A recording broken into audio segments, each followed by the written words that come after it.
Sosiologis mengatakan kita hidup di suatu zaman namanya achieveatron. Sekarang nilai hidup kita ditentukan dari apa yang sudah pernah kita achieve dalam hidup ini. Orang yang bekerja mungkin dengan gampang yang mencari nilai-nilai lebih. Tapi orang yang akhirnya tahu konsep dignitas itu datang dari Tuhan yang menetapkan dignitas tersebut. Itu mereka akan memiliki suatu contentment dalam hidup ini. Juga perseverance. Saudara, ibu-ibu seringkali dianggap rendah bahkan oleh suaminya sendiri. Kamu tidak kerja, saya yang kerja, saya yang cari uang, kamu kan tidak kerja. Saudara, dignitas hidup kita, pekerjaan kita dari Tuhan. Apapun yang kita lakukan, itu pelayanan di hadapan Tuhan.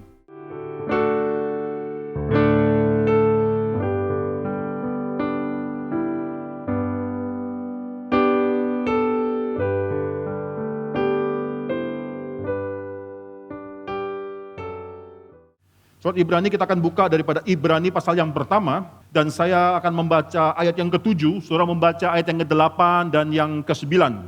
Inilah firman Tuhan, dan tentang malaikat-malaikat ia berkata, yang membuat malaikat-malaikatnya menjadi badai dan pelayan-pelayannya menjadi nyala api, 8-9.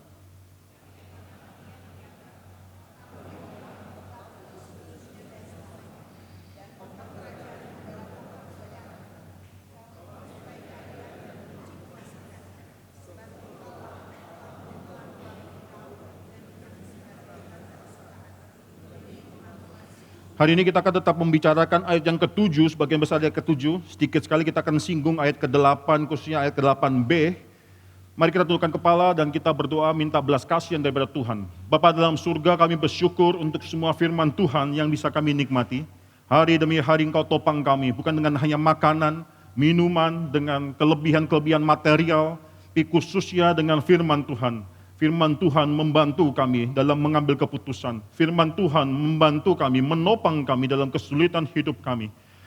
Banyak air mata, banyak mungkin juga pergumulan dalam hidup orang-orang yang berdosa dalam dunia yang masih ada dalam dunia berdosa ini.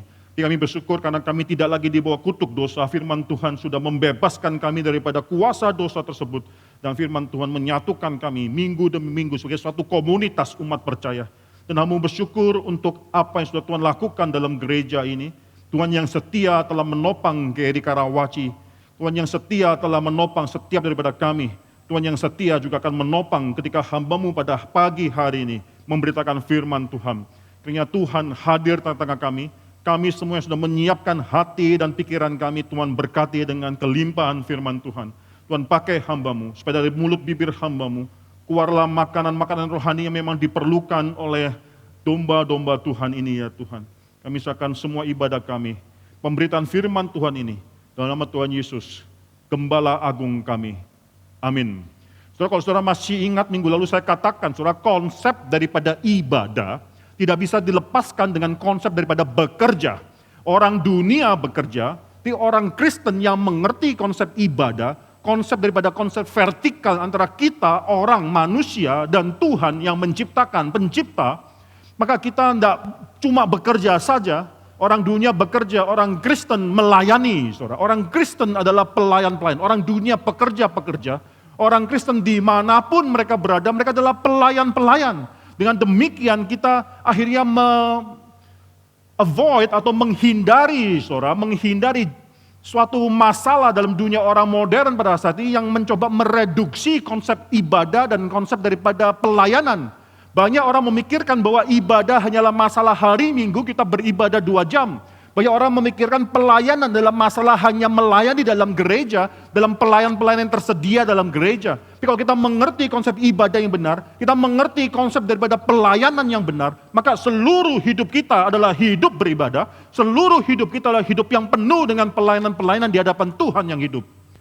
Hal yang lain saudara-saudara bisa melihat, bukanlah tanpa tidak sengaja, penulis Ibrani menuliskan mengenai malaikat-malaikat yang adalah pelayan-pelayan tersebut adalah setelah mengatakan malaikat-malaikat harus menyembah anak Allah. Di sini saudara tidak ada dikotomi, tidak ada keterpisahan dan bahkan dikotomi antara ibadah dan pelayanan. Ibadah harus menghasilkan pelayanan. Pelayanan akan didasarkan oleh konsep ibadah yang benar. Kedua hal ini tidak mungkin dipisahkan. Oleh karena itu ayat 6 bicara mengenai semua malaikat Allah harus menyembah Dia. Ayat ke-7 bicara mengenai malaikat-malaikat adalah pelayan-pelayan daripada Allah.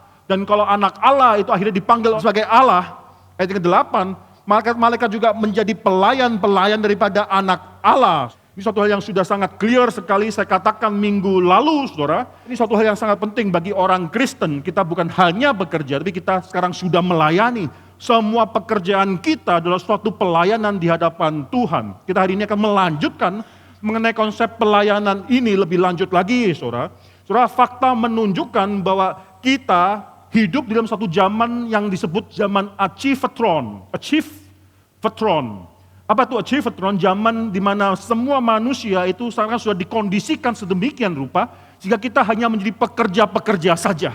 Dalam hidup kita sudah dikondisikan sedemikian rupa dari sejak kita kecil untuk bisa mencapai, achieve something. Sekarang nilai hidup kita ditentukan dari apa yang sudah pernah kita achieve dalam hidup ini. Kalau kita di tempat kerja, saudara, kita dinilai apa achievement kita. Apa KPI kita, Key Performance Index dan sebagainya. Sampai sejauh mana kamu sudah excel, sudah sukses, sudah mengerjakan, sudah achieve, produce something di dalam pekerjaan kamu, saudara. Saudara, tidak ada salahnya dengan kita achieve something, tapi masalahnya adalah apa definisi sukses? Siapa yang mendefinisikan apa yang harus kita achieve? Apa yang harus ditarget atau desire daripada kita ketika kita hidup dalam dunia ini. What kind of achievements adalah suatu hal yang pleasing, yang berkenan di hadapan Tuhan. Saudara, dari sejak kita kecil, kita seringkali, orang tua seringkali bangga kalau anaknya itu sudah bisa melakukan sesuatu lebih daripada anak orang lain, lebih awal daripada umur seharusnya. Oh, anak saya putar badan umur 4 bulan, wah luar biasa. 4 bulan udah bisa balik badan, wah itu susah diterima. Oh luar biasa. Anak saya udah mulai jalan umur 7 bulan, wah luar biasa. Berdirinya kapan? Umur 6 bulan, wah luar biasa, hati-hati kakinya terbengkok. Saudara, kita seringkali membanggakan anak saya sudah bisa lakukan ini dan itu. Itu karena kita sudah dikondisikan dalam hidup dalam dunia untuk memuji atau mengejar achievements. Anak saya umur 4 sudah bisa baca. Anak saya umur berapa sudah bisa matematika dan sebagainya. Kadang-kadang yang bangga bukan anaknya setengah mati, saudara. Orang tuanya yang bangga. Anaknya sih kalau bisa sih main tanah, main apa gitu ya. Orang tuanya yang sangat membanggakan anaknya bisa ini dan bisa itu, saudara. Saudara, kita sudah dikondisikan semacam demikian sehingga sosiologis mengatakan kita hidup dalam satu zaman namanya achievatron. Kita menjadi robot-robot yang hanya mementingkan achievement, saudara. Saudara, dalam konteks macam demikian, saudara, maka sangat penting sekali kalau kita melihat siapa nilai diri kita ini? Siapa yang menentukan apa nilai diriku ini? Siapa yang menentukan sejauh mana saya bisa mengerti apa nilai diriku? Seringkali semua yang kita anggap baik bagi diriku itu kita yang tentukan sendiri. Kita akhirnya menentukan sendiri, kita menentukan nilai diri kita sendiri.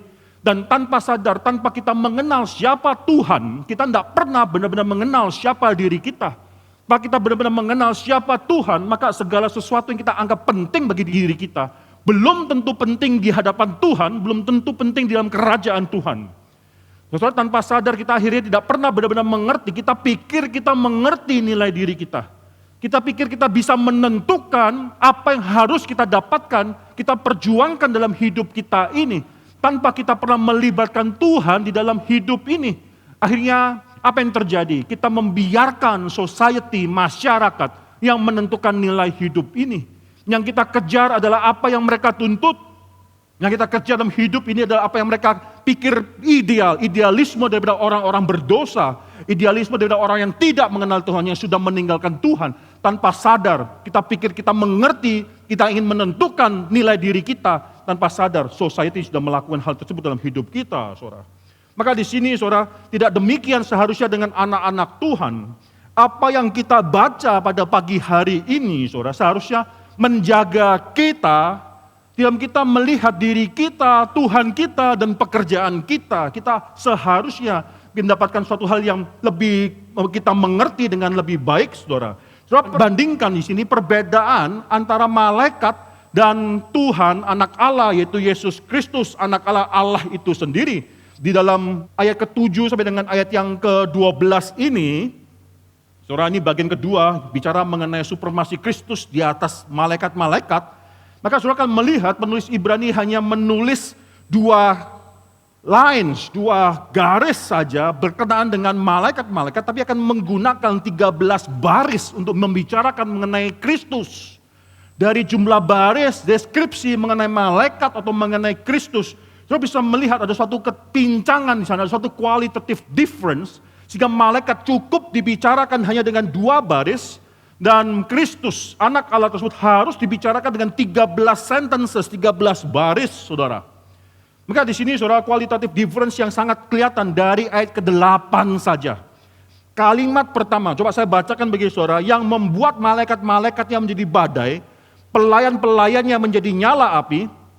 Tapi tentang Allah ia berkata, takhtamu ya Allah, tetap untuk seterusnya dan selamanya. Dari berapa kalimat ini saja, saudara, ada beberapa qualitative difference yang kita bisa pelajari. Yang pertama, malaikat-malaikat itu adalah ciptaan, sedangkan anak Allah, Allah itu sendiri adalah pencipta, saudara. Anak Allah adalah Allah yang akhirnya menciptakan. Ya, Ibrani pasal 1 ayat kedua. Oleh Dia Allah telah menjadikan alam semesta yang juga akhirnya menopang segala ciptaan. Yang menopang ayat 1, Ibrani pasal 1 ayat ketiga, menopang segala yang ada dengan firman yang penuh kekuasaan atau firman kuasanya. Translation yang lain firman kuasanya. Lalu yang juga akhirnya mewarisi segala sesuatu daripada segala ciptaan. Ayat pertama, pasal pertama ayat kedua, yang ditetapkan sebagai yang berhak menerima segala sesuatu. Malaikat ciptaan, anak Allah adalah Allah itu sendiri, pencipta, penopang, dan pewaris segala ciptaan. Berbeda sekali di sini. Yang kedua, saudara bisa melihat malaikat diciptakan sebagai pelayan. Sekali lagi, saudara, malaikat diciptakan sebagai pelayan, tapi anak Allah, pencipta yang harus dilayani. Itu perbedaan yang sangat besar sekali. Anak Allah adalah pencipta yang harus dilayani, sedangkan malaikat-malaikat semulia-mulianya malaikat, mereka hanyalah ciptakan sebagai pelayan, saudara. Yang ketiga dari kedua ayat ini, saudara bisa melihat sebagai pelayan, malaikat sibuk mondar-mandir. Dari mana kita bisa tahu? Karena dia adalah pelayan yang dia membuat malaikat-malaikat seperti badai atau seperti angin, saudara, dalam translation lainnya. Pelayan-pelayannya menjadi nyala api, yang mungkin antara badai dan nyala api itu hanya berdiam diri, enggak.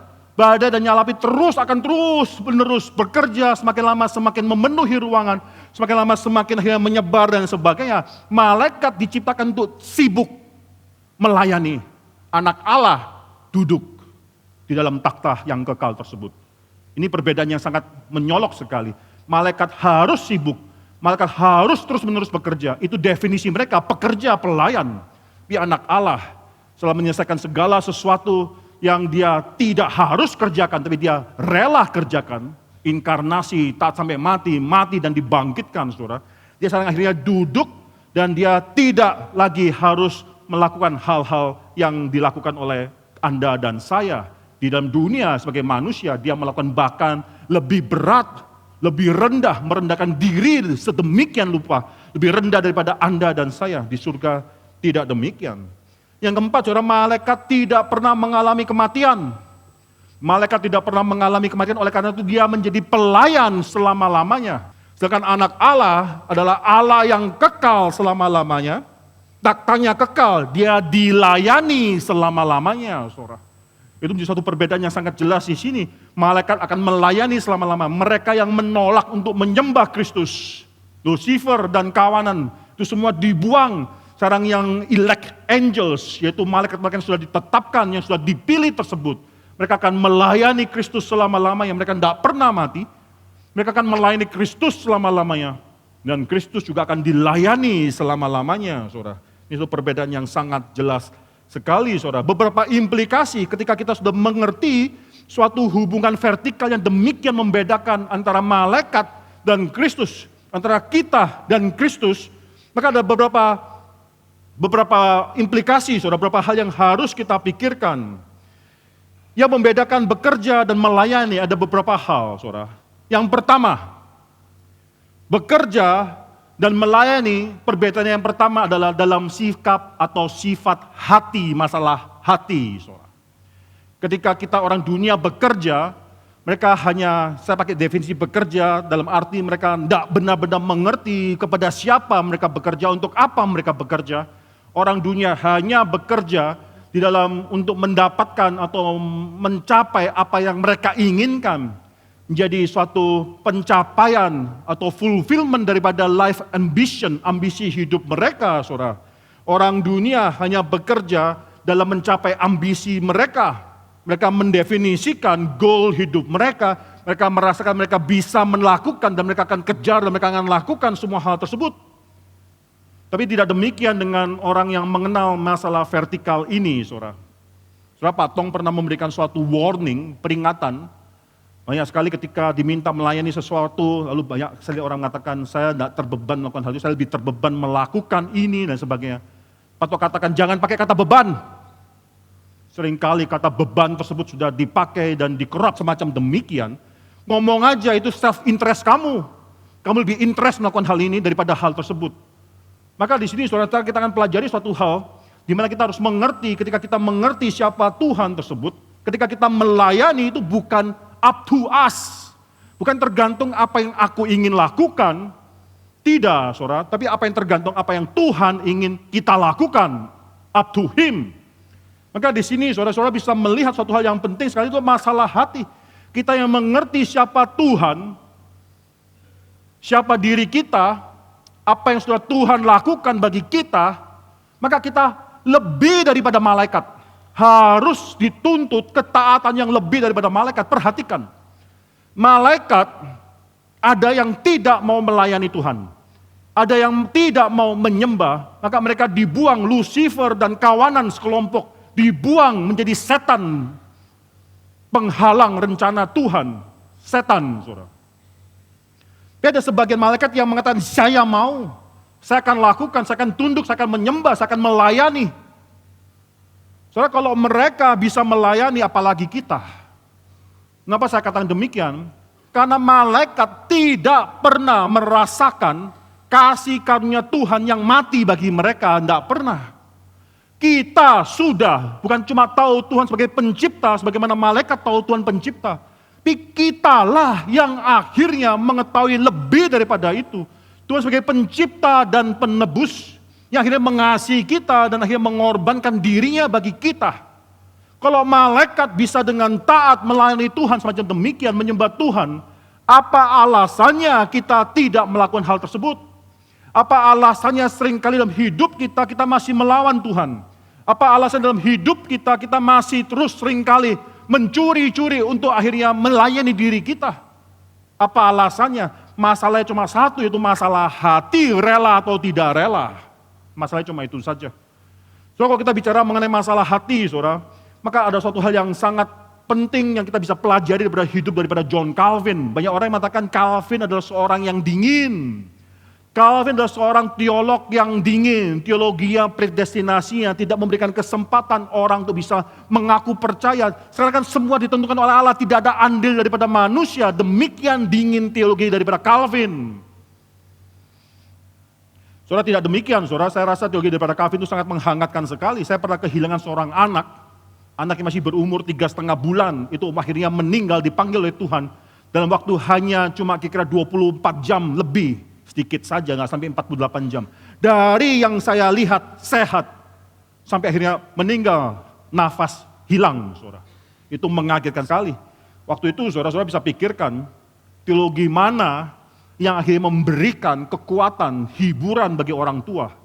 Saya rasa teologi daripada Calvin, karena Calvin teologi predestinasi, teologi daripada anugerah, mengatakan anugerah Tuhan datang bahkan sebelum manusia bisa meresponi anugerah tersebut. Itu sudah datang, saudara. Tapi kalau kita berdasarkan teologi daripada Arminian, saudara, mereka katakan itu anak harus masuk neraka. Mengapa? Karena belum bisa respon. Saya mau tanya, teologi mana yang lebih dingin, saudara? Saudara, saya tidak bicara mengenai masalah predestinasi di sini, saudara, tapi saya bicara mengenai hidup daripada Calvin. Calvin dianggap seorang teolog yang dingin, seorang teolog yang kaku, yang tidak punya perasaan. Tapi kalau saudara pelajari hidupnya, bukan cuma teologinya, tapi saudara pelajari hidupnya. Saudara akan melihat bagaimana Calvin adalah seorang yang demikian rendah hati. Demikian rendah hati di hadapan Tuhan. Demikian dia menyerahkan hati bagi Tuhan. Saudara, dia hidup lahir tahun 1509 di Noyon, Perancis, saudara. 1535, ketika dia masih berumur 26 tahun, saudara, dia sudah menerbitkan Institutio, Christian Institute of Christian Religion, cetak atau edisi yang pertama. masih tidak terlalu tebal, dia terbitkan pada saat itu. Pada umur hidupnya, saudara, dia akan menerbitkan kira-kira 5 edisi, 1536, 1539, 1543, 1550, 1559, dan akhirnya 1564 dia meninggal dunia. Saudara, ketika dia menerbitkan institusi yang pertama, saudara, itu masih sangat tipis, tidak terlalu tebal, dan tujuannya dia katakan ada 2 tujuan, untuk akhirnya menjadi katekismus, mengajar orang-orang atas iman yang baru, Protestan, atau iman reform, saudara. Dan akhirnya menjadi juga alasan yang kedua dia terbitkan institusi adalah untuk menjadi bahan atau buku apologetika. Untuk akhirnya mengatakan, ditujukan pada King Francis, Raja Francis, mengenai apa itu iman yang benar, iman orang Protestan ini, saudara. Saudara, itu masih sederhana, tapi dalam edisi yang terakhir 1559 jadi 2 buku yang tebal, saudara. Di sana, saudara, itu bukan lagi menjadi katekismus yang sederhana, tidak, itu menjadi suatu theological textbook yang sangat penting sekali yang diwariskan dari sepanjang sejarah gereja. Kembali dalam Calvin 1535-36, Calvin yang masih sangat muda, kira-kira 27 tahun ini, saudara, dia memiliki suatu kerinduan untuk pergi ke Strasbourg di Prancis juga. Dia ingin ke sana untuk mendapatkan suatu hidup yang sederhana. Dia adalah orang yang tidak suka mendapatkan attention, perhatian daripada banyak orang. Dia hanya ingin mendapatkan hidup yang sederhana, a private life, hidup yang privat, di mana dia bisa menulis dan akhirnya menjadi seorang scholars, seorang yang ahli, seorang scholars, saudara. Dia sangat menginginkan hal tersebut. Ketika saat itu, saudara, mungkin saudara pernah mendengar kisah daripada Calvin pada saat ini, saudara. Dia waktu mau pergi ke Strasbourg, dia harus pergi ke Geneva, karena ada suatu perperangan yang memblokir jalan di mana dia bisa langsung ke Strasbourg. Ketika dia pergi ke Geneva tersebut, hanya dengan rencana tinggal 1 malam, ketika pada saat itu hamba Tuhan yang melayani di Geneva, seorang reformator juga yang namanya William Farel. William Farel kira-kira 20 tahun lebih tua daripada Calvin, saudara. William Farel ketika dia tahu si Calvin yang terkenal dengan institusi tersebut, datang ke Geneva, dia langsung bertemu dengan Calvin dan meminta supaya Calvin tinggal di Geneva, supaya dia bisa bersama-sama dengan Farel membuat suatu reformasi di Geneva. Saudara, saya ceritakan sedikit hidup daripada Calvin ini karena sangat menarik sekali, saudara. Saudara, Calvin mengatakan saya tidak mau melakukan hal tersebut. Saya mau pergi ke Strasbourg, saya mau menulis, saya mau ada private hidup yang privat. Saudara, pada saat itu, saudara, ini Calvin tulis dalam diary-nya, dalam buku catatannya, saudara, dia katakan William Farel demikian marah dengan dia, bahkan mengatakan bahwa kiranya Tuhan mengutuk semua rencanamu. Saudara, William Farel ini teolog pakai ancaman kutuk, saudara. Mungkin suatu hari jemaat di tempat ini perlu, saudara, kayak gitu ya, saudara. Wah, dimarahin gitu, saudara. Saya masih belum sampai ke sana, saudara, tahapnya. Saudara, di sana, saudara, Calvin untuk mendengarkan kiranya Tuhan mengutuk semua rencanamu. Karena engkau tahu betapa pentingnya reformasi yang harus dilakukan di Geneva, tapi kamu tetap mau mencari keuntungan atau kesenangan pribadimu. Tenang, hidup tenang. Saudara, ketika Calvin mendengarkan kalimat ini menunjukkan kerendah hatian hati Calvin. Dia katakan, dia demikian ketakutan mendengarkan si Farel. Saudara, saya kalau di gereja ini ada orang yang mengancam gitu ya, kiranya Tuhan mengutuk. Mungkin kita balas, lu pikir lu siapa? Lu pikir lu siapa? Kita tidak ada kuasa, mungkin kita juga bukan memiliki hati seperti Calvin dan juga tidak ada kuasa seperti Farel kali, saudara ya. Tapi di sini saudara, Calvin mengatakan dia demikian ketakutan, akhirnya dia mengiyakan rencana tinggal 1 malam, dia akhirnya tinggal di Geneva untuk kira-kira 3 tahun ke depan, saudara. 2 tahun ke depan. Saudara, di sana saudara Calvin akhirnya tinggal dan dia mencoba bersama dengan Farel untuk mereformasi Geneva. Saudara, satu hal yang sangat menarik adalah karena Calvin katakan, saudara, ketika dia datang, when I first arrived di dalam gereja Geneva, there was no reformation. Dia katakan, tidak ada reformasi, yang ada hanya preaching khotbah. Khotbah bisa bagus. Tapi tidak ada reformasi, mengapa? Karena hidup orang Geneva itu masih berantakan secara moral. Mereka gampang mencari berhala-berhala dan membakar berhala-berhala tersebut. But that was not reformation. Bagi Calvin, soal reformasi bukan masalah kita memiliki doktrin yang benar, kita memiliki pemberitaan firman Tuhan yang benar, kita mengetahui idols, berhala-berhala dan menghancurkan berhala-berhala tersebut. Bagi Calvin, reformasi yang benar juga dimulai dengan hati yang mau hidup suci di hadapan Tuhan. Soal Calvin mengatakan tidak ada, there was nothing, cuma ada preaching. They are eager to seek idols and burn idols. but there was no reformation, Calvin katakan. So akhirnya Calvin mencoba menjalankan disiplin yang dianggap terlalu keras, mengakibatkan nanti Calvin dan Farel diusir, saudara. Waktu diusir, saudara, dia menetapkan akhirnya memilih untuk pergi ke Basel, saudara, ke Basel. Di sana di Basel Calvin mendapatkan apa yang dia inginkan, a private life. Satu hidup yang privat, tenang, tidak harus mengurus gereja, expose pada public life dan sebagainya, saudara. Dia sangat menikmati hidup private. Tapi di sana ada reformator lainnya namanya Martin Bucer, saudara. Dia bertemu dengan Calvin, lalu menyuruh dia untuk pergi ke Strasbourg. Saudara masih ingat ya? Jadi semula dia ingin ke Strasbourg, disuruh pergi ke Geneva. Sekarang dia sudah senang di Basel, disuruh pergi ke Strasbourg. Mengapa? Karena di gereja di Prancis itu, Prancis ada Katolik, di sana gereja Protestan yang perlu dijaga, ada pendeta. Calvin tidak mau, Calvin sudah suka di Basel.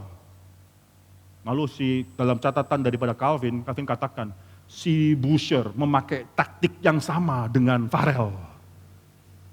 Coba mengancam Calvin dengan kutukan juga lagi, saudara. Di sini Calvin hatinya lembut, dia tertegur. Akhirnya dia mengiyakan Bucer pergi ke Strasbourg. Dia tidak pingin ke sana, tapi dia ke sana. Dan di sana, saudara, produktif sekali, saudara. Di sana dia menerbitkan institut yang kedua, dia menerbitkan komentari terhadap buku kitab Roma, dia menerbitkan mengenai suatu buku yang singkat mengenai penjelasan doa Bapa kami, dia juga akhirnya menjadi warga daripada Strasbourg, warga negara daripada Strasbourg, dia akhirnya menikah dan sebagainya, saudara. Itu sangat senang sekali hidup dia, sampai pada bulan September 1540, ketika dia sudah menikmati semua di Strasbourg, orang-orang atau civil magistrate, orang-orang sipil atau pemimpin-pemimpin daripada kota Geneva datang ke Calvin, ke Strasbourg untuk bertemu dengan Calvin dan minta Calvin kembali ke Geneva. Calvin mengatakan, waktu saat itu saudara Farel juga mengencourage Calvin untuk pergi ke Geneva, menjadi kembali pastor di Geneva. Saudara, Calvin mengatakan kepada Farel, dia mengatakan dia sangat agonize. Dia tidak tahu dia sangat tertusuk, dia tidak tahu harus dia sudah enjoy, dia benci sekali dengan Geneva yang pernah mengusir dia. Dia sangat reluctant untuk kembali ke Geneva. Calvin bicara kepada Farel, dia katakan dia lebih baik mati, dibunuh, mengalami kematian 100 kali, daripada dia harus kembali ke Geneva dan menghadapi orang-orang Geneva yang keras, yang sudah tegar tengkuk dan mengalami kematian 1000 kali di sana. Mendingan saya mati 100 kali di sini. Soalnya demikian bencinya, tidak sukanya Calvin untuk pergi ke Geneva. Soalnya Calvin katakan, kalau saya memiliki kemungkinan untuk memilih dengan cara saya sendiri, dengan keinginan saya sendiri, saya sangat tidak pingin untuk kembali ke Geneva. Saya tidak mau mengikuti advice daripada kamu, yaitu Farel, saudara. Tapi ketika saya ingat bahwa saya bukan milikku, bahwa aku bukanlah milikku sendiri, maka keluar satu kalimat, I offer my heart, aku serahkan, aku persembahkan hatiku, dipersembahkan pada Kristus sebagai suatu korban. Saudara mungkin pernah dengar kalimat daripada Calvin yang sangat terkenal, cor meum tidi overo domine, prompte et sincere. Dalam bahasa Latin yang berarti, my heart I offer to you, O Lord, promptly, dengan segera, and sincerely, dengan tulus. Kuserahkan hatiku. So akhirnya Calvin menerima kembali pergi ke Geneva. Mengapa? Karena dia tahu satu hal. Ini bukan keinginan dia, ini adalah satu conclusion. Tuhan mau dia pergi ke Geneva, dia harus taat. So waktu dia datang kembali ke Geneva, waktu tadi ditendang keluar dari Geneva, sekarang waktu datang tuh dirayakan, semua menunggu dia, saudara. Wah luar biasa, semua menunggu dia, saudara. Dan dalam waktu 6 minggu di Geneva, dia langsung keluarkan suatu guidance yang baru mengenai bagaimana menjalankan church disiplin di Geneva tersebut. Dia katakan, saudara, pada orang-orang di Geneva, kalau kamu mau dan memiliki kerinduan memiliki saya sebagai pastor dalam Geneva, dalam kota ini, maka selesaikan semua yang disorder dalam hidupmu tersebut. Selesaikan semua problema dalam hidupmu tersebut. Dia katakan, saya menganggap musuh terbesar daripada kekristenan. Dalam tulisan dia dikatakan, musuh terbesar dalam kekristenan, itu bukan paus, itu bukan penipu-penipu, itu bukan heretics orang-orang bidat, musuh terbesar dalam kekristenan adalah seorang orang Kristen yang jahat, yang jelek. Bad Christians, itulah musuh terbesar dari kekristenan. So, Pak Alvin akan menetapkan, sekarang kamu pilih saya, kalau kamu mau aku di sini, sekarang bereskan hidupmu. Atau sekarang buang aku lagi kedua kali, tendang aku keluar sekarang. Saudara, akhirnya Geneva taat, tapi akhirnya Calvin mau melakukan suatu disiplin gerejawi yang sangat ketat. Dia mendapatkan perlawanan terus di Geneva, saudara. Dia akan sampai akhir hidupnya terus di Geneva. Dari 1541 sampai 1564, 23 tahun dia Geneva melayani di sana. Dengan banyak sekali air mata. Saudara, apa yang mau saya katakan di sini, saudara? Menarik sekali waktu dia kembali ke Geneva. Coba saudara pikirkan, kalau saudara jadi hamba Tuhan, ya khususnya hamba Tuhan di sini, coba pikirkan. Kalau saudara jadi hamba Tuhan, diusir keluar daripada gerejamu, bukan karena kesalahanmu, tapi karena kesalahan daripada orang-orang yang masih kerdil dalam gereja tersebut. Ya, lalu beberapa tahun kemudian orang gereja itu datang kepada saudara meminta, oh yuk sekarang kembali, memang saya yang salah, kami yang salah, kamu yang benar, harus ada disiplin dan sebagainya. Meminta kembali dan kamu akhirnya dengan reluctant, tidak ingin kembali, bahkan keluar kalimat, lebih baik saya mati 100 kali daripada 1000 kali saya dibunuh di Geneva. Oh, akhirnya waktu kamu kembali ke Geneva, khotbah pertama, saya terus pikirkan, saudara, khotbah pertama saya kira-kira apa ya waktu kembali ke Geneva. Ditendang keluar dengan tidak hormat, diusir, sekarang mereka meminta-minta kembali. Sampai mereka sudah merendahkan diri, mereka tahu bahwa saya yang benar, bukan mereka yang benar. Kira-kira saya pikirkan waktu itu, kalau saya jadi Calvin, kira-kira saya mau khotbah apa minggu pertama di Geneva tersebut. Mungkin saya pikirkan, wah saya akan khotbahkan, oh lu ya dasar orang-orang tidak tahu pengalu. Ini Alkitab katakan, orang bebal ini, itu, wah saya bisa katakan banyak, saudara. Saya bisa dengan amarah, saya pengen marah dengan orang di Geneva, orang-orang di gereja tersebut. Yang menarik daripada Calvin ini sekali lagi kerendah hatian daripada Calvin. Dia melanjutkan khotbah yang terputus 3 tahun yang lalu. Dia khotbahkan lagi, dia teruskan. So, apa yang maksud saya di sini, saudara? Calvin adalah seseorang yang dalam hidupnya tidak pernah mendapatkan apa yang dia inginkan. Dia ingin ke Strasbourg, disuruh ke Geneva. Dia tendang daripada Geneva, dia ingin ke Basel, suruh ke Strasbourg. Dia sudah di Strasbourg, suruh pergi ke Geneva lagi, saudara. Dia adalah orang yang tahu satu hal, I do not own my own life. When I remember that I'm not my own, I offer my heart. Ya, ini satu hal yang indah. Cor meum tidi overo, di domine prompte et sincere. I offer to you, my Lord, my heart, promptly and sincerely. Saudara, masalah pelayanan, masalah hati. Saudara. Yang membedakan kita bekerja dengan kita melayani adalah masalah hati. Orang bekerja itu bisa bekerja karena sedang melakukan apa yang dia inginkan. Orang melayani itu memberikan hati kepada Tuhan. Dan mengatakan Tuhan, engkau vertikal, engkau yang adalah Allah, engkau yang adalah pencipta, penyelamat, penebus, penopang. Saya cuma bisa mengatakan I do not own my life, I give everything to you. Itu yang membedakan kita yang bekerja dan kita yang melayani.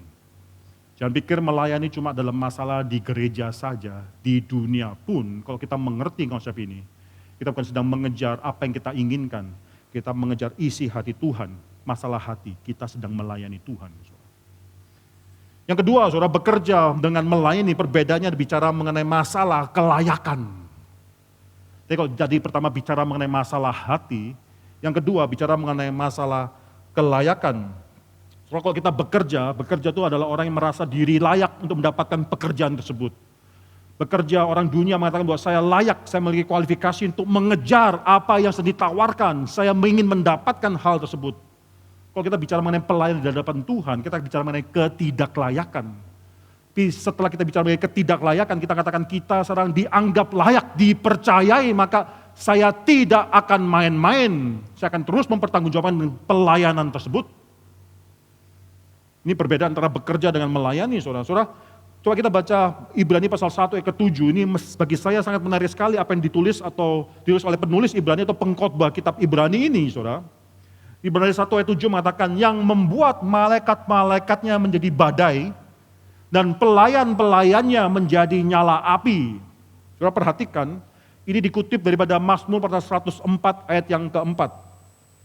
Coba kita buka Mazmur pasal 104 ayat keempat. Dan saudara harus langsung tahu perbedaannya apa di sini, saudara.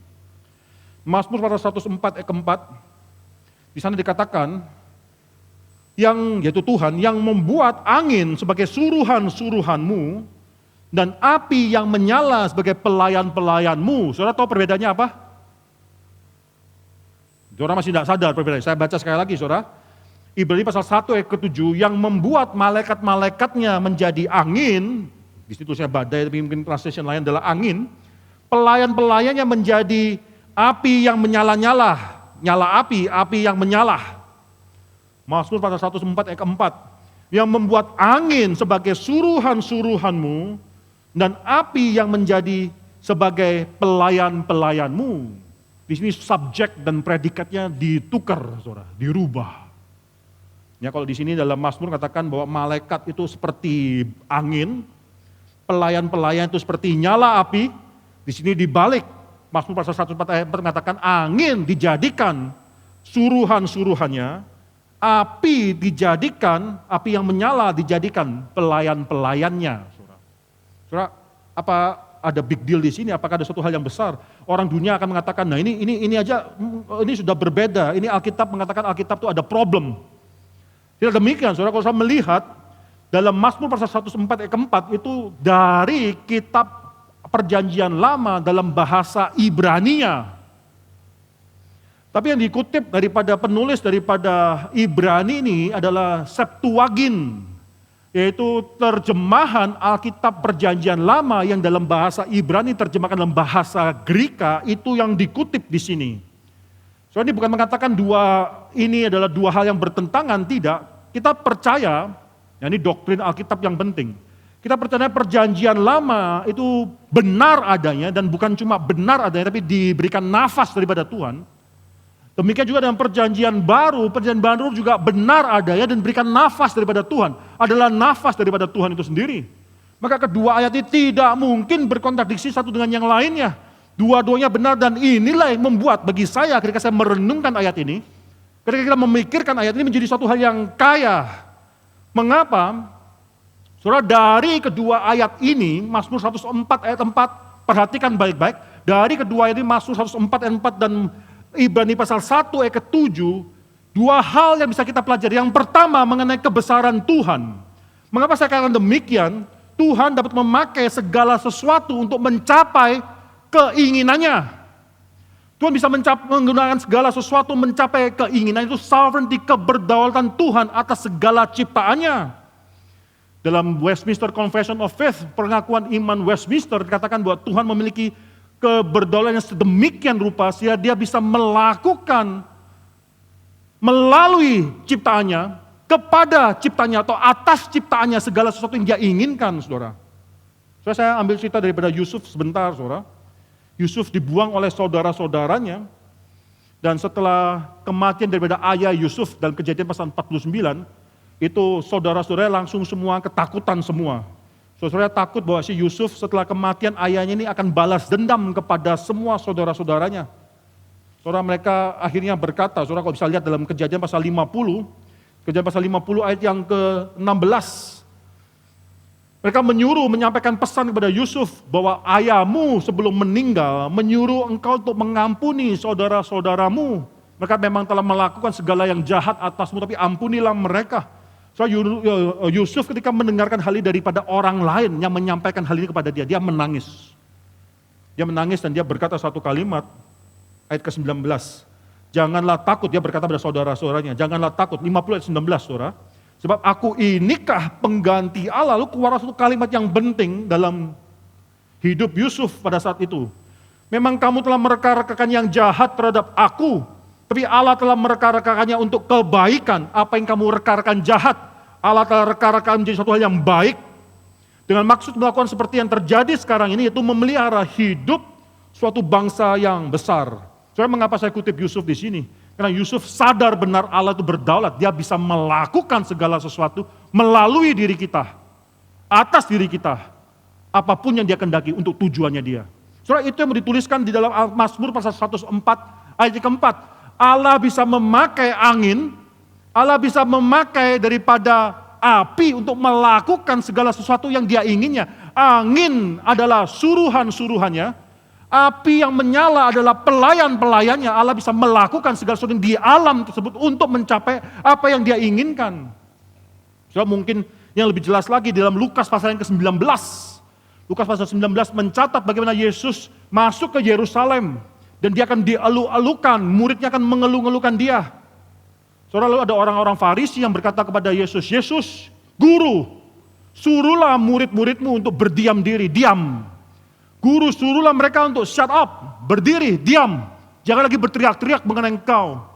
Lalu keluar satu kalimat yang terkenal daripada Yesus, Lukas pasal 19 ayat 40, jawab Yesus, aku berkata kepadamu jika mereka diam maka batu ini akan berteriak. Saudara, sampai di sana saudara harus mengenal satu hal. Tidak ada satupun dalam dunia ini yang bisa merintangi rencana Tuhan. Tidak ada satupun dalam dunia ini yang bisa membuat menggagalkan rencana Tuhan. Saudara, ini menjadi suatu hal kita melihat kebesaran Tuhan yang bisa memakai apapun dalam dunia ini untuk melakukan rencana Tuhan. Angin dipakai sebagai suruhan-suruhannya, api yang menyala dipakai sebagai hamba-hambanya, saudara, pelayan-pelayannya, bahkan batu pun bisa dipakai untuk berteriak, meneriakkan kemuliaan Kristus kalau itu memang Tuhan inginkan. Saudara. Tidak ada satupun dalam dunia ini yang bisa merintangi kehendak Tuhan. Semua yang Tuhan ciptakan tunduk di bawah ciptaan, di bawah kuasa Tuhan, di bawah kuasa daripada kedaulatan Tuhan. Satu hal yang sangat penting sekali di sini. Kalau kita perhatikan itu dari konklusi daripada Mazmur 104 ayat 4, tapi kalau kita lihat daripada Ibrani pasal 1 ayat ke-7, maka diputar oleh penulis Ibrani, bukan angin menjadi suruhan-suruhannya, tapi malaikat, yaitu suruhan-suruhannya juga, menjadi seperti angin.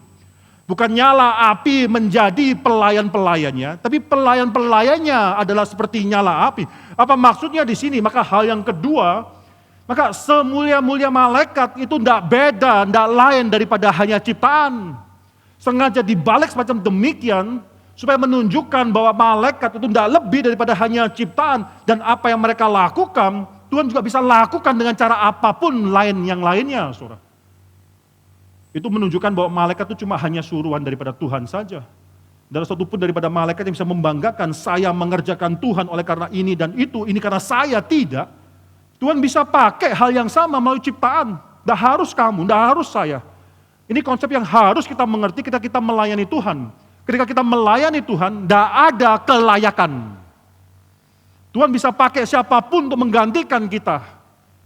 Jangan pikir saya melayani Tuhan karena kebolehan saya. Maka kalau saya tidak melayani Tuhan, maka pekerjaan Tuhan itu akan hancur. Oh tidak. Pekerjaan Tuhan akan terus jalan. Tuhan akan pakai siapapun untuk menggantikan kita. Itu Tuhan bisa dan Tuhan berhak melakukan hal tersebut.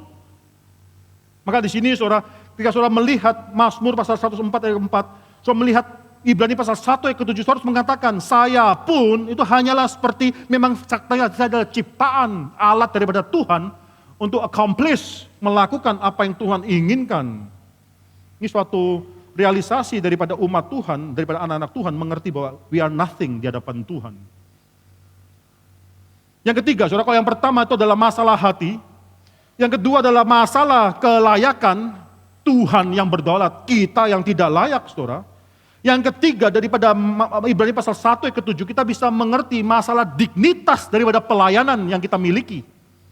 Kalau kita sudah beres masalah vertikal ini, kita akan beres dengan setiap hal yang kita lakukan, itu masalah kita mengetahui ada dignitas. Perhatikan di sini, karakter daripada pelayanan, daripada pelayan-pelayan Tuhan, daripada pelayanan kita, pelayanan malaikat, daripada malaikat sendiri, ditetapkan oleh Tuhan sendiri. Tuhan mengatakan bahwa malaikat-malaikatnya itu seperti angin, pelayan-pelayan itu seperti nyala api. Tuhan tidak membiarkan malaikat atau kita mencari karakter daripada pelayanan kita sendiri, tidak. Tuhan yang menetapkan karakter daripada pelayanan kita, yaitu daripada malaikat, pelayanan daripada kita, yaitu angin dan api yang menyala-nyala. Saudara, itu memberikan suatu dignitas dalam hidup kita. Apapun yang kita lakukan, ketahui satu hal, kalau itu adalah suatu konsep pelayanan yang benar. Ada dignitas, ada tulang di belakangnya, di mana Tuhan yang menetapkan hal tersebut. Saya waktu terus membandingkan angin dan api, saudara, itu dua hal yang completely different. Angin dan api, angin, ini terjemahan lain adalah angin, saudara, wind, bukan badai, bukan storm, angin, saudara. Angin tuh enggak kelihatan, api itu kelihatan. Angin tuh sejuk, api itu panas menghangatkan. Saudara. Angin tuh bisa mengisi ruangan, api itu menghancurkan ruangan.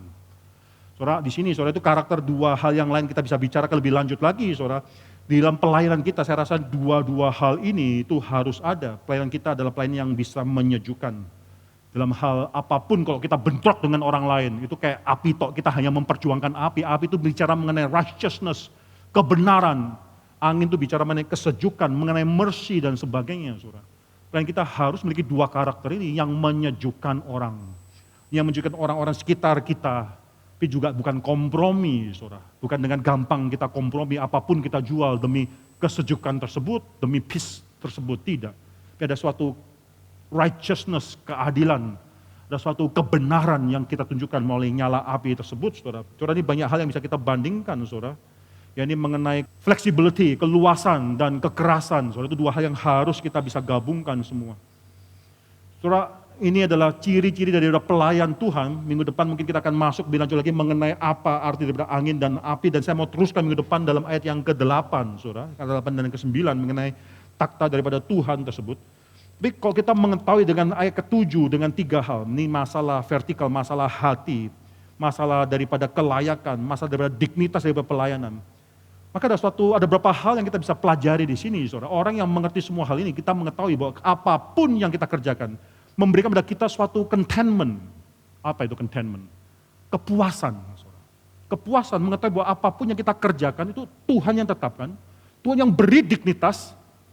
Berbeda orang yang bekerja dan orang yang melayani Tuhan dalam pekerjaan. Orang yang bekerja mungkin dengan gampang yang mencari nilai-nilai lebih. Tapi orang yang akhirnya tahu konsep dignitas itu datang daripada bukan dari diriku, bukan dari society, tapi dari Tuhan yang menetapkan dignitas tersebut.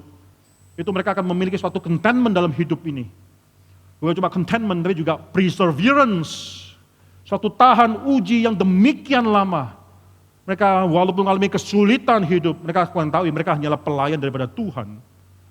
Mereka adalah pelayan daripada Tuhan, mereka adalah pelayan yang akhirnya memiliki dua karakter yang ditetapkan oleh Tuhan tersebut. Sebagai angin dan sebagai api tersebut. Soalnya itu yang membedakan kita dengan orang-orang dunia. Orang-orang dunia selalu labil dalam mereka bekerja. Mereka terus mencari harga diri, nilai diri. Tidak pernah bisa akur bersama dengan Tuhan, tapi demikian berbeda dengan anak-anak Tuhan. Saudara, hari ini adalah hari ibu.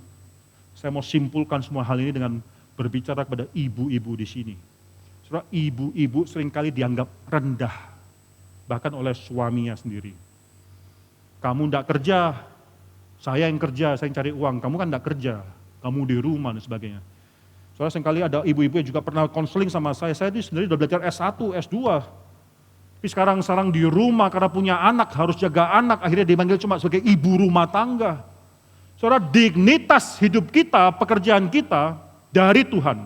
Dan kalau kita tahu hubungan vertikal semacam demikian, apapun yang kita lakukan, itu pelayanan di hadapan Tuhan.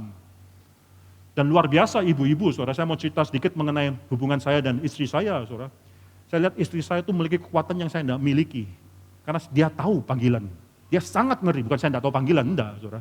Dalam dia menjalankan hidupnya sebagai seorang ibu rumah tangga, dia tidak pernah merasa dirinya kecil di hadapan Tuhan. Dia belajar S1 dalam hal marketing, dalam belajar S2, tidak bisa selesai waktu di Amerika, karena sudah lahir Daniel, dia harus menjaga Daniel, tapi dia tidak pernah menyesali. Saya terus sesalkan, kamu kenapa tidak belajar sampai selesai? Saya bisa jaga Daniel, saya bisa jaga anak tersebut. Kamu selesaikan sekolahmu, tapi dia tidak mau, dia mau jaga anak. Dia pride, dia menganggap itu satu hal panggilan hidup dia, menjaga anak. Tapi seringkali ibu itu dianggap satu hal yang remeh. Saudara, saya tanya, saya kasih tahu saudara, ketika seorang ibu sudah tahu panggilan hidup dia akan berjuang segala sesuatu demi panggilan hidup tersebut. Laki-laki pun akan kalah. Saya kasih satu contoh yang sederhana. Ganti popok. Saya tidak tahu di sini ada ibu-ibu, bapak-bapak yang pernah ganti popok juga atau enggak. Saudara, waktu saya ganti popok, waduh itu saudara, geli saudara. Aduh ntar kecowel atau gimana, geli banget. Lalu apalagi bukan cuma geli, baunya tuh saudara, luar biasa bau tersebut. Itu bisa menyengat sampai ke tulang sumsum. Saudara. Saya nggak ngerti, anak kecil begini kok baunya bisa kayak begitu ya. Saya kalau udah ganti popok, wah sumpel hidung sini kiri, kanan pakai tisu basah. Tisu basah kan wangi sore ya. Sumpel. Lalu bersihin, udah selesai. Buang bau. Terus saya lihat istri saya waktu gantiin popok. Wah luar biasa. Waktu ganti popok, pupuk lagi ya. Bisa sambil guyon sama anaknya. Nggak rasa ada bau atau apa, saya bingung, kok bisa ya, saya udah jauh-jauh menutup muka saya tuh bau sekali. Dia bisa masih guyonan, pupuk lagi. Kamu hari ini pupuk banyak banget sih. Pasti bisa guyon sama si anak, saudara. Kekuatan dari mana macam demikian, saudara. Saudara di sana, ibu-ibu yang pernah gantiin popok anaknya, saudara pasti tahu pengalaman semacam demikian. Di sana, saudara, saya rasa itu kekuatan. Ini contoh yang sederhana, itu kekuatan ketika dia tahu, ini anak yang dia kasih, pelayan yang dia kasih, dia mau memang lakukan. Suatu hal yang dia rela lakukan, itu dia tidak pernah merasa ada pengorbanan lagi. Saudara, seorang yang mengerti bahwa dia rela bekerja di hadapan Tuhan, apapun yang lakukan, dia serahkan hati di hadapan Tuhan. Dia tidak pernah berasa itu pengorbanan besar di hadapan Tuhan. Dia akan menikmati apa yang dia lakukan. Semua adalah masalah hati, saudara. Semua adalah masalah mengerti mengenai kelayakan. Semuanya masalah mengerti mengenai dignitas daripada pekerjaan kita. Saudara, firman Tuhan ini hari ini memang bukan dikhususkan untuk ibu-ibu, tapi untuk kita semua yang bekerja, apapun yang kita lakukan di dunia ini. Bereskan dulu masalah vertikal, di sana saudara menjadi pelayan-pelayan Tuhan. Dalam hal apapun yang saudara lakukan, besar, mulia, tidak mulia, apapun yang kita lakukan. Kita ya pelayan-pelayan Tuhan. Kiranya Tuhan memberkati kita. Mari kita tundukkan kepala, kita sudah berdoa. Kami bersyukur untuk firman Tuhan yang sudah kami dengarkan ini. Kamu menyerahkan setiap daripada kami dalam tangan Tuhan. Kami berdoa Tuhan, supaya Tuhan terus berikan kepada kami satu konsep pelayanan yang benar. Bahwa ketika hubungan vertikal kami sudah dibereskan, ketika kami mengenal siapa Engkau, siapa diri kami, dan apa yang sudah Engkau lakukan bagi kami. Maka ya Tuhan, kami rindu, supaya kami menjadi anak-anak Tuhan yang tidak pernah merasa harus mencari untung rugi diri kami sendiri. Tapi apapun yang kami lakukan demi Engkau, kerajaan Tuhan, dan dalam hal apapun, kami belum pernah berkorban besar bagi Tuhan. Kamu menyerahkan setiap daripada kami dalam tangan Tuhan. Jangan jadikan kami hanya pekerja-pekerja dalam dunia ini, tapi jadikan kami pelayan-pelayan Tuhan. Dalam nama Tuhan Yesus Kristus, kami berdoa dan mengucap syukur. Amin.